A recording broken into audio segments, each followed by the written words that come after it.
अवधूत चिंतन श्री गुरुदेव दत्त श्री स्वामी समर्थ. नमस्कार प्रेमळ स्वामी भक्तांनो. स्वामी आपल्या सर्वांच्या चांगल्या इच्छा पूर्ण करून एवढीच स्वामींच्या चरणी मनापासून प्रार्थना. बाळा, तू आज माझी आठवण काढलीस म्हणून मी तुझ्यासमोर आलो आहे. हा संदेश लक्षपूर्वक ऐक, शेवटपर्यंत ऐक. हा संदेश वगळू नकोस, कारण ज्या आशीर्वादाची तू वाट पाहता होतास ते आशीर्वाद ह्या संदेशामध्ये आहे.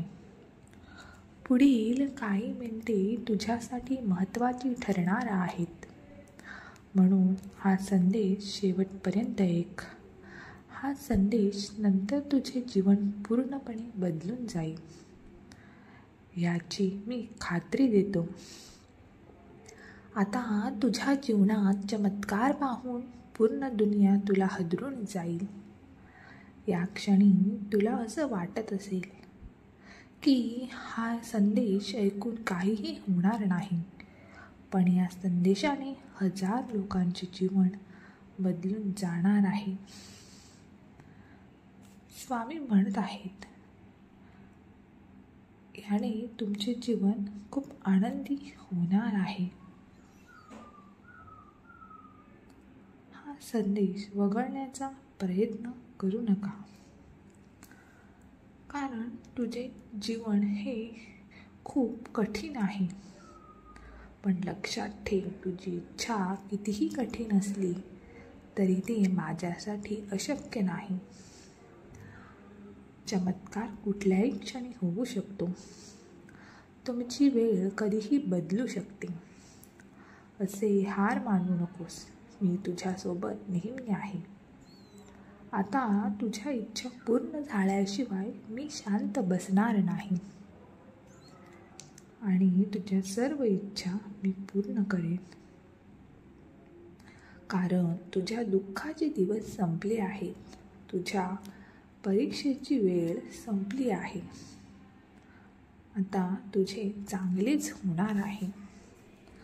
तुम्हाला जेव्हा एकटं वाटते की ह्या जगात कोणीही तुमच्यावर प्रेम करत नाही, 3 गोष्टी लक्षात ठेवा. ते तुमचे आहे. तुम्ही तेव्हाच आहात. देव तुमच्यावर प्रेम करतो. देव तुमची काळजी करतो. दुसऱ्यांसमोर तुझ्या दुःखाचे रडगाणे गाण्यापेक्षा तू माझ्याजवळ तुझे दुःख मला सांग, मला प्रार्थना कर. माझ्यासमोर केलेली प्रार्थना सर्व स्वीकारल्या जातील आणि माझ्यासमोर केलेली प्रार्थना लवकरच स्वीकारली जाईल आणि तिचा परिवार आनंद होईल. तुमच्या कुटुंबासाठी त्यांची इच्छा पूर्ण होतील.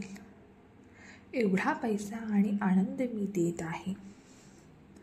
स्वीकार असल्यास होय स्वीकार आहे असे टाईप करा. माझ्या बाळा, मी तुला हे अद्भुत जीवन दुःखी रडत राहण्यासाठी नाही, तर तुझ्या हातून काहीतरी चांगले कर्म घडून येण्यासाठी तुला दिले आहे.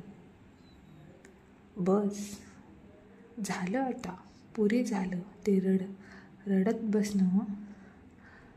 बसणे सोडून दे आणि जीवनात काहीतरी चांगली कर्म कर. तुमचं आध्यात्मिक जीवन अजून चांगले करून पहा, म्हणजे तुम्ही झोपायचा खर्च कराल त्यापेक्षा दुप्पट पैसा तुमच्याकडे येईल. स्वामी म्हणत आहेत, तुझे हे अद्भुत जीवन खूप चांगलं होणार आहे. बाळा, उगीच चिंता करत राहू नकोस. तुझ्या संरक्षणासाठी मी इथे आहे. माझे संरक्षणच कवच मी नेहमी तुमच्या आणि तुमच्या कुटुंबासोबत आहे. तुमचे कुटुंब सदैव सुरक्षित राहील. माझ्यावर विश्वास ठेव. तू तुमची शत्रू तुमचं काम बिघडू शकणार नाही. विश्वास असल्यास एक टाईप करा. तुला रात्रभर रडत राहावे लागले तरी मी तुझ्यासोबत राहीन.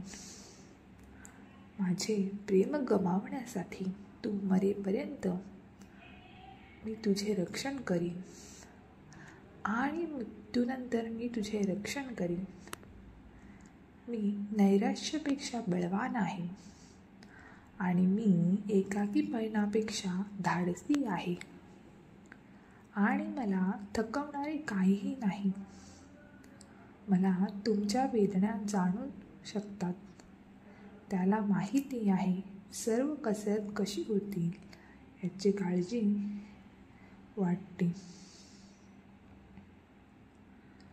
स्वामी म्हणत आहेत, तू काळजी करू नकोस. मी सदैव तुझ्या पाठीशी राहीन. तुमचे जीवन भयंकर नाही. त्या दुःखाच्या गर्दीतून उठ. मी तुला विजय देणारच याचे वचन दिले आहे. सैतानाला तुम्हाला खाली आणू देऊ नका. उठा आणि लढत राहा. मी तुझ्यावर प्रेम करतो. देव आज तुला म्हणतोय, हार मानू नका. मला माहिती आहे तुमची आर्थिक स्थिती, तुमचे आरोग्य आणि तुमचे नातेसंबंधावर हल्ला होत आहे. हे फक्त एक लक्षण आहे की तुम्ही तुमच्या प्रगतीच्या जवळ आहात. शत्रूने तुमचे आणि तुमच्या कुटुंबाविरुद्ध युद्ध घोषित केले आहे, पण तुमच्या जीवनावर शांतता, विजय आणि आशीर्वाद घोषित केले आहे. म्हणून उठ आणि तुमचा दिवस सुरू करा. तुमच्या दारात आहे, जरा दार उघडा. जेव्हा तुम्ही सर्व काही देवाच्या हातात सोडता तेव्हा तुमच्या जीवनातील सर्व क्षेत्रे आपण ज्यासाठी प्रार्थना केली आहे ते प्राप्त झाल्यावर देवाला विसरू नका. निरागसता गमावली आहे आणि त्यासोबतच तुम्हालाही गमावले आहे. तुम्हाला ज्या गोष्टी करायला आवडतात त्या तुम्ही करत नाही. जुन्या दिवसात तुम्ही जसे करत होता त्याप्रमाणे तुम्ही उत्साही होत नाही. पण जर तुम्ही माझा हात धरला तर माझ्याकडे एक योजना आहे. मी तुम्हाला शिकवणार आहे की तुमच्या आनंदासाठी कसे युद्ध करायचे आहे, तुमच्या आनंदासाठी कसे तुम्ही लढायचे आहे आणि तुम्ही किती चांगले वागणार आहेत हे तुम्ही ठरवायचे आहे. मी तुम्हाला शिकवणार आहे की तुमच्या आनंदासाठी कसे युद्ध करायचे आहे. श्री स्वामी समर्थ. जय जय स्वामी समर्थ.